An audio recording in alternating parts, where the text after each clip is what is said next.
મહારાજા ભગવતસિંહજીએ કેટલાક રાજવચનો આપ્યા હતા કે મારી અંતરની ઈચ્છા છે કે રાજ્યમાં ન્યાય, નીતિ અને સુવ્યવસ્થા ફેલાય, જાનમાલ અને સાધન સંપત્તિ સારી રીતે રક્ષાય, ખેડૂતો પોતાની મહેનતનું ફળ ભોગવે, વેપારીઓ તેઓના ધંધામાં નફો મેળવે, રસ્તાઓ સુધરે અને વ્યવહાર સરળ થાય, કેળવણીને ઉત્તેજન અપાય અને નિરાધાર તેમજ દર્દીઓને રાહત મળે, આવી મહારાજા ભગવતસિંહજીની મહેચ્છા હતી. આ 7 રાજવચનો મુજબ જ પોતે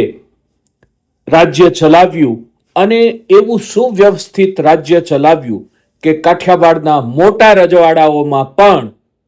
ગોંડલ મહારાજા ભગવતસિંહજીનું રાજ્ય એક વિશિષ્ટ રાજ્ય બનીને ઉપસી રહ્યું હતું.